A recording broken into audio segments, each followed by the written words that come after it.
This is my bike. I built it last year when I had no idea what I was doing. It was the first bike that I ever built, and it was a huge learning curve. By the end of that process though, I had what I thought was my dream bike, and we went on some pretty epic adventures this year. Unfortunately, my dream bike is too big for me. So I'm taking everything that I learned last year and I'm building myself a new dream bike. And just to raise the stakes a little bit, we have a trip coming up really soon and I have to break down my old bike to be able to build my new one. And if something goes wrong or I can't finish in time, I don't really know what I'm gonna do. Why does everything take longer than you think it's going to? But that's a problem for future Hillary. Okay, so to get started, we have to head over to my workshop. And yes, by workshop, I do mean the living room, which is where I built my last bike because it is the middle of winter. It's actually New Year's Day, and I don't have a good outdoor place to do this that's warm. So we're back in the living room, but I made a lot of dents in the floor last time, and today, bringing in the bike stand, I already put a dent in the wall. So we are going to cover the floor to maybe prevent some of that this year. But I mean, our houses are meant to be lived in, right? So, fun fact, one of my New Year's resolutions for last year was not to buy a new bike, but bike fit is really hard. And eventually I just realized that my bike standover height was just a little too tall for me. Unfortunately, wrong size. Unfortunately, it really did make a difference, especially on like rougher terrain. I just wasn't as confident. I was too worried about the consequences of a fall. That was an insult to my private parts. While I was building my bike last year, a new bike came out. It's made by Panorama, which is a small bike a small bike company in Montreal, which is run by a bunch of people who just kind of like to ride their bikes the same way that me and Chris like to ride our bikes. We just want them to go everywhere and not to have to worry about them. Also, this is Chris. Hi. He's my helper. Sometimes. Yeah. Anyway, so Panorama put out the Boreal. The Boreal is their version of the Fargo, which is basically like a comfortable and rugged bike that can basically go anywhere. It's made of steel. And Chris's bike is actually made by Panorama and he really loves it. Oops, what am I doing? Right, I'm doing that. Oop. Last summer, after I figured out that the Fargo wasn't gonna work for me, I reached out to the folks at Panorama and asked them if they could maybe give me a deal on a bike, because I had not planned for a new bike in my budget. To my surprise, they actually wrote back and said, yes, we will give you a deal on the bike. And I really want to show the frame to you because it's so pretty. Oh, it's not actually that heavy. And it came with the fork not already attached, and I've never installed a fork before, so I'm gonna have to learn how to do that, which is a little bit intimidating. One complicating factor is that I have a roll-off hub. It is an internally geared hub, so it replaces a derailleur, and I love it. It's incredibly reliable, and I basically never have to worry about derailleur hangers ever going out of alignment again. But the challenge with them is that you have to have a compatible bike, and the Boreal is a compatible bike. They also make a pinion version, so if you're interested in that, you can go check that out. Last time I realized at the last moment that I have a weird version of the roll-off. I have the threaded spindle version, and that it wasn't really compatible with my frame. It turns out that I just needed a dropout insert to make it work, and once I ordered that and installed it, everything was great. That happened again this year, but I figured it out a little bit earlier. So I reached out to Simon and asked him for help, and he went down a couple of rabbit holes before just deciding to basically custom manufacture a couple of inserts for me. The first thing that I'm gonna do, besides taking off the rack, is to put those inserts on and then try the wheel out so that I don't get to the end of this process and realize that it's not gonna work at all.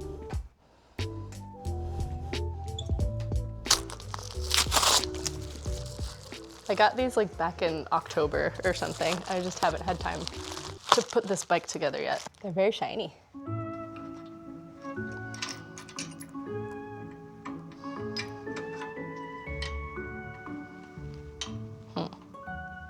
Uh-oh. That just fits right in. But, oh, there. What did I do? Yay! There's all the little bits. It's a little rattly. You think that'll go away? You are all the way tight. The milled piece is wider than this. You definitely don't want the rattles. There aren't any other. There's no spacers. Not that I can see. I'm gonna see how the other one goes. Okay, Yeah, that's also quite rattly. So that's the thing to talk about. So what are we gonna do? We're gonna go try to do some custom milling ourselves. Take off like 2 millimeters off of the of that part. I think I will run it through the table saw. I have a bimetal blade and I was cutting aluminum on our table saw earlier this year. This is a little bit of a funny shape to run through a table saw, so I'm gonna be very careful and cautious and feel things out. I'm pretty sure I'm okay with this. I'm nervous. Thank you for risking life and limb. For you, my dear, anything.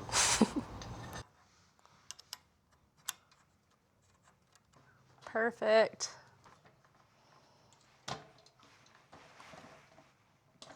There we go.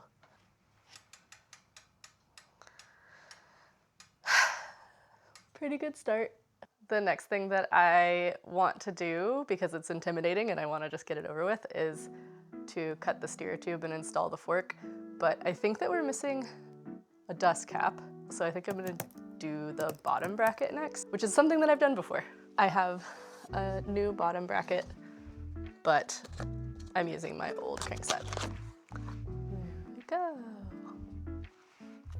Oh, it's greasy. I probably still need to look up how to do this. It's always like, I don't know. I don't remember things very well. Like I don't retain information, especially about stuff like this. And when I think about trying to build a bike again, I was really intimidated. But then when you just break it down into like individual little parts, it's actually not that bad. Oh, it feels bad. There we go.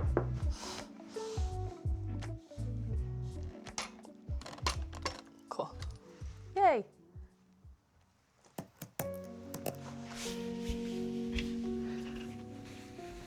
We just got back from a ski day and it was wonderful, but it is time to make some progress on this bike. The puzzle that I am trying to figure out right now is why the bike would have come with a fork and a steer tube, but not with the top dust cap. And I think the most likely thing that happened is that I didn't know what it was and maybe it fell out of the box or something. Maybe I got rid of it for some reason because I thought it was trash. I think it was Aldo Leopold who said the first rule of intelligent tinkering is saving all the parts, and so I don't think that I would have thrown it away. So I'm kind of wondering if it's just like in a box somewhere. So I'm gonna take a little bit of time to look for it today. But first, I am going to take off my crankset and maybe put that on the new bike. Okay, I forget how to take this off, so I think I need to look it up.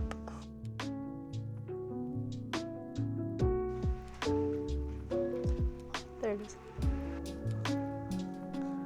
I think it's all the way up. Ooh, yeah. Ow. It's coming off, yay, ooh. So easy. You come up here. Man, I feel like this would take me half as long if I wasn't trying to film a video. Farts on a fart stick! That really hurt. Ah! I pinched my finger in the tripod. We will see how that looks later. Now, how do we put it in? The process of installation begins with greasing the surfaces of... Greasing the surfaces of the spindle. Blech.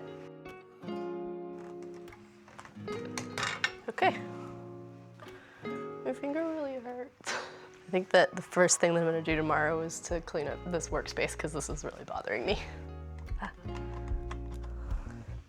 Yep. Over-tightening the cap pushes the arms into the bearings and causes side loading, and this causes back off the Seems cap. fine. I can't find my hex wrench, so I think I'm learning a lesson right now, which is like organize your work area. Do I need that? These are dirty tracking spacer. I don't know what those are. We're gonna keep them though, aren't we? Aren't we? Okay, that is better.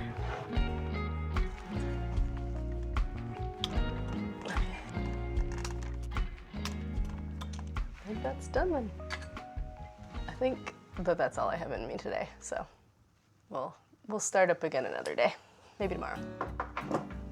Okay, so it's the next day, and I spent a bunch of time last night looking everywhere that I possibly could for the dust cover, and I can't find it anywhere. And I think what happened is that I pulled the fork out of the box and just like things fell off of it. And the reason why I think that is because I found the little star nut like randomly inside of the box. So I reached out to the folks at Panorama to see if they could send me the specs for the dust cover so that I could order a new one, and until I have that I can't install the fork, but I can do a bunch of other things and make some progress. So I think what I'm going to do today is I'm going to take the seat post off of my old bike, put it on the new one, and I'm going to take the brakes off my old bike and put it on the new one without any cables or anything.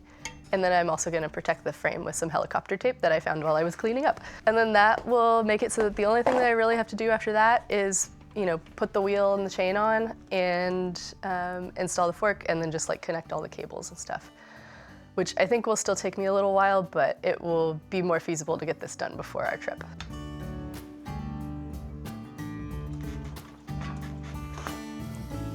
Ooh. There we go.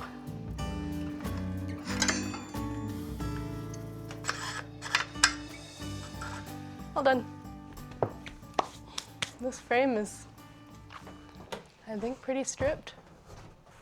Well, I think that might have been everything that I wanted to get done today, so feeling pretty accomplished.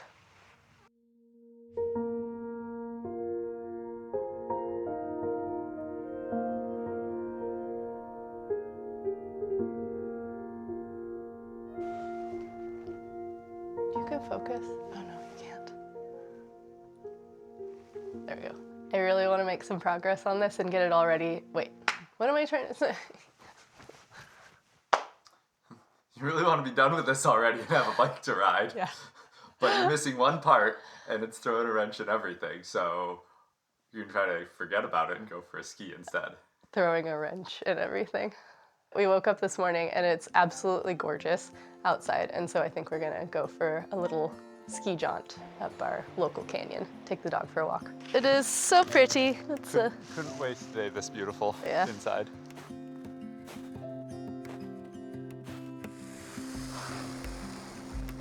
Oh, get it! Yeah!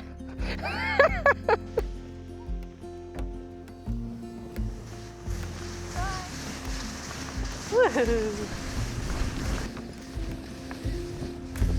We are back and in dry clothes, and it's time to make a little bit of progress. Yesterday I put the rear brake on the bike, and I think that I realized that I can put the front brake on the fork even though the fork is not on the bike yet. Yay! And then I can align my brakes just so that those are all ready to go.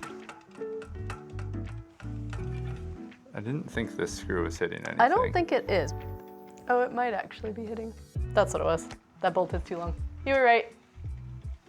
I need to find a shorter bolt then.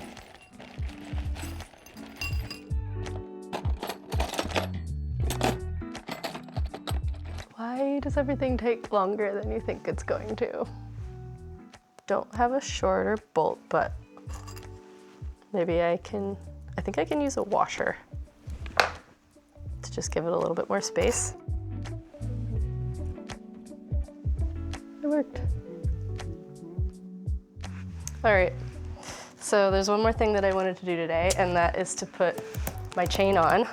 And I figured this would be a perfect opportunity to talk about why I chose a chain over a carbon belt, because that was by far the most common comment the last time I built a bike and put it on the internet. People just couldn't believe that I would build a dream bike that didn't have a carbon belt. And there's a couple of reasons for that. The biggest one being, honestly, just repairability. Because with a chain, I know that as long as I have a quick link and a tool, I know that I can repair it anywhere. But with a carbon belt, you basically have to replace the whole belt with a new one. And so you have to carry a whole extra belt with you if you're in remote places, because they're pretty hard to get. Oh, this is not nearly big enough. Oh, because this thing needs to be closer. Okay. And I know they're not very heavy, but they are kind of bulky. So that's just like a whole extra thing you have to carry with you. Plus, I was following another bike packer. I think it was Tristan Ridley, and I think it was in a story on Instagram because I can't find it now. But he was traveling across Utah and his carbon belt snapped and he had to replace it with the one he was carrying, and then that one snapped too. So he had to basically hitchhike out. I don't know, it just doesn't seem like it's worth it. Yeah, I think I'm gonna need a new chain. I'm kind of surprised because I thought that this bike was gonna be a shorter chain stay, but it's not, so. All right. Anyway, I know that people say that carbon belts are good for mud and there's low maintenance and all that stuff, but like I haven't really found taking care of a chain to be that much maintenance, and with roll-off, I don't really struggle with mud. Maybe one day I'll try a carbon belt, but for now I think I'm just gonna stick with the chain. All right, welcome to a few days later. I got a new bike chain and I put it on the bike and I connected it already and I didn't film it because oops. But now it is time to tension it properly because it is a internally geared hub, so it's basically like having a single speed, and I just have to make sure that it is properly tensioned by moving the wheel back in that dropout.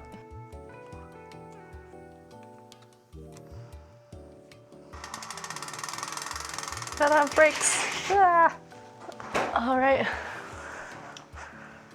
Now we are just waiting for the headset part to come in, and that just means that I wait.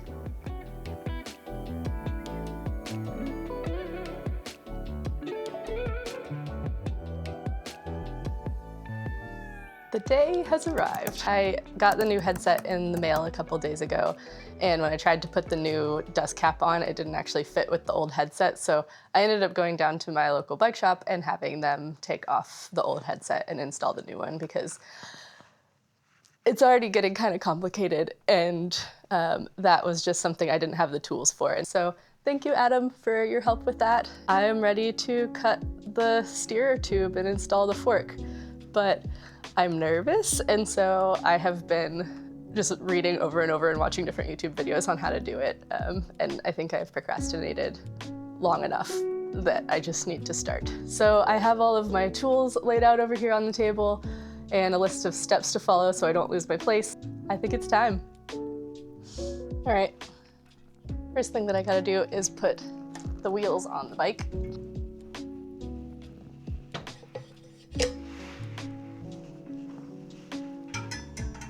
Okay, now we put everything on the bike in order and check for fit and measurement and see how I want the steer tube to be cut. Also, I already have the crown race installed. It just came like that, so. Ah, it looks like a bike. Leo, look out the window. Look. Do you see it? Oh, here comes a little one.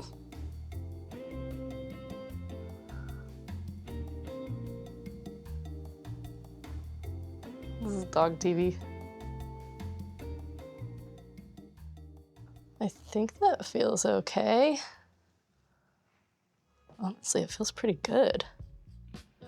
Like, how do you make this decision if you can't actually ride the bike? All right, I have stood on it for so long and in different positions in different places around the room, and it feels like maybe slightly high, which I think I would rather be slightly high than slightly low for this. So it's time to cut.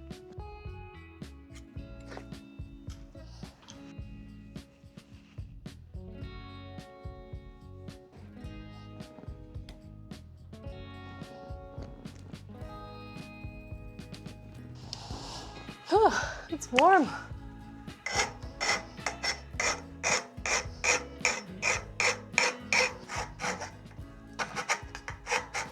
Okay, it's time to install the star nut. All right, so I did a little bit of research and found out that it is a lot easier to install a star nut if you have a special tool for it. There are ways to do this at home with other things, but apparently it's not really very reliable. So I just bought this little star nut installation tool off of Amazon for like $15, and we're gonna try and use it. So star nut goes like that. So it'll be pounded in that way, and it goes in this way so that the little doodad pokes up at the top, and then we pound it in.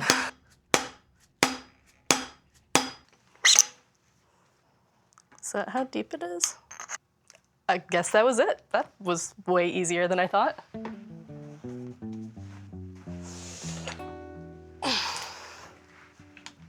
Okay. We're just gonna get kind of messy here.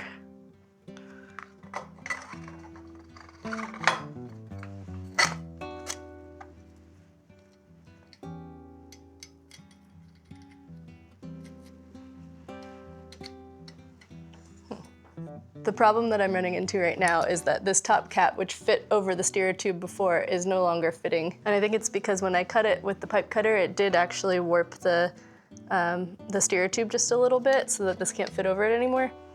And so what I need to do is take it off and take the file to it a little bit more, which is annoying because I just covered it in grease. And so there's just gonna be little pieces of metal everywhere. I need to clean it off before I do that. There we go.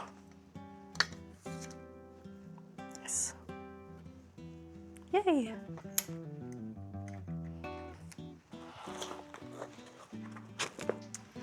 And a top cap. And I don't know if I've ever showed my top cap before, but it has a little seahorse on it, and it says Hoş bulduk. And Hoş bulduk is what you say in response to, like, welcome, come in Turkish. And seahorse is my trail name from the PCT. So for me, this is like, remember that you can do hard things because you hike the PCT. And then I got this before we went to Turkey, and it was a reminder to me to always be a good guest when someone welcomed me into their country or their home.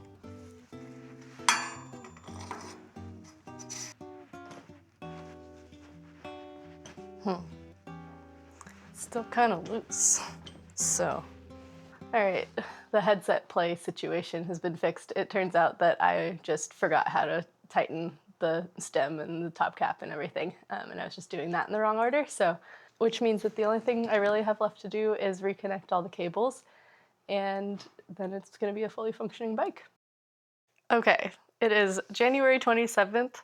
I started this on New Year's Day, if you'll remember. I think that this might be the last day that I do any major changes to my bike. And today I'm changing the shifter cables for my roll-off, which means the first thing I had to do is take off this little shifter cable box. A couple of days ago, I changed the brake cables and the housing, so that's all ready to go. So this is the last thing that I have to do before my bike is completely ready to ride. I forgot to mention that my finger never turned black when I hit it with the tripod, so I guess I'm just a wimp, because it hurt really bad and it never turned black.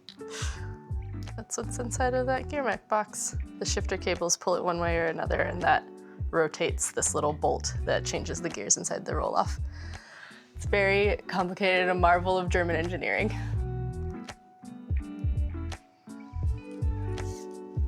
Supposedly, this is supposed to come out somehow. How do you get them out? 14 can only be removed when the twist shifter is positioned between gear numbers 8 and 9. Pushing. Oh, okay. Huh, look at that. Huh.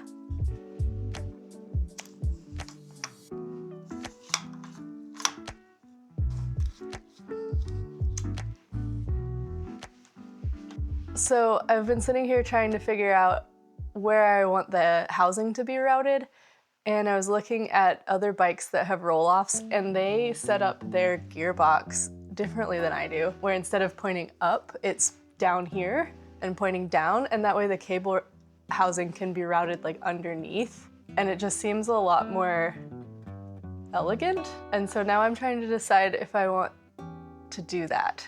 I'm gonna at least look at it. I know I've done it before, so I think I can do it. Okay, so that's where it goes.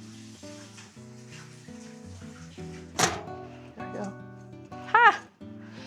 I think it worked. Yeah, that's way better. Now it just comes straight out here instead of coming up here and doing a big loop. Now, this part is the hard part because In the instructional video from Roll-Off, they actually have the instructions backwards. So they show putting the cable into the wrong side of the gearbox. And so now I need to just like make sure that I think backwards from the way that they say to do it. So this one should go in the top.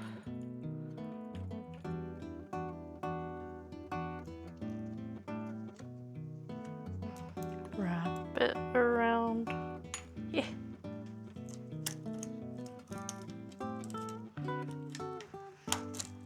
Whew.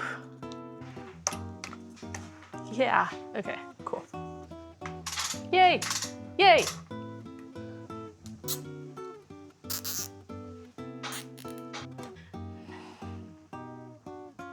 I think I have a working bike, but it's really late, so the final test ride's gonna have to wait till tomorrow.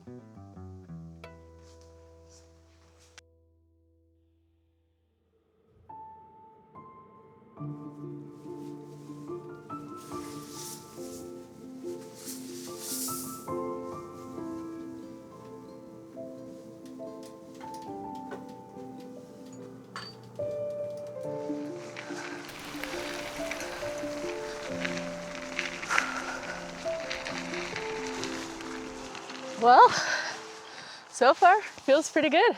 Definitely good enough that I can take it on our upcoming trip, which is a huge relief. I think if I had done anything differently, I would have cut the steer tube a little bit higher. I didn't have extra spacers, and so I just was like, this feels good enough. But I really wish I'd left myself a little bit of room. But I think I'm just gonna use a riser stem to make up for that, and it's gonna take me a while to figure out if this thing really fits me or not, so we'll see. I really hope this bike is with me for a long time because it's beautiful and it really meets my needs in a lot of ways. Also, I usually name my bikes and I haven't come up with a name for this one yet, so if anybody has any ideas, I would love to hear them. It's time to start packing for our trip, so if you want to find out if this bike worked for me or not, you can click on this video when it comes out, and if that's not out yet, then I think this one right here is the one that YouTube thinks you should watch. So thanks for joining me, and cheers!